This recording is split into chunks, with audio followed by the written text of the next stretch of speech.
How to add text to a video in CAPCUT PC. Drag your video onto the timeline. Go to the top panel of your CAPCUT PC and click on the text icon. Drag the default text onto your timeline on top of your video, and you already see the text on your player screen. But what you can see there is default text. So to change it to what you want, go to the right of your player screen and click on the text box. Delete the default text and write what you want.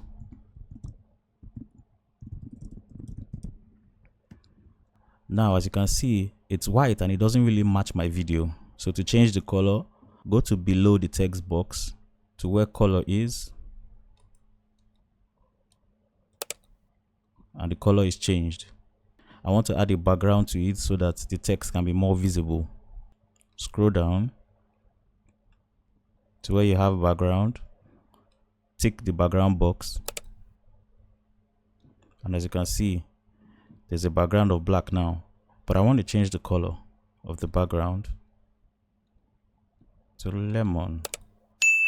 Hit the subscribe button if you want more tutorial videos like this.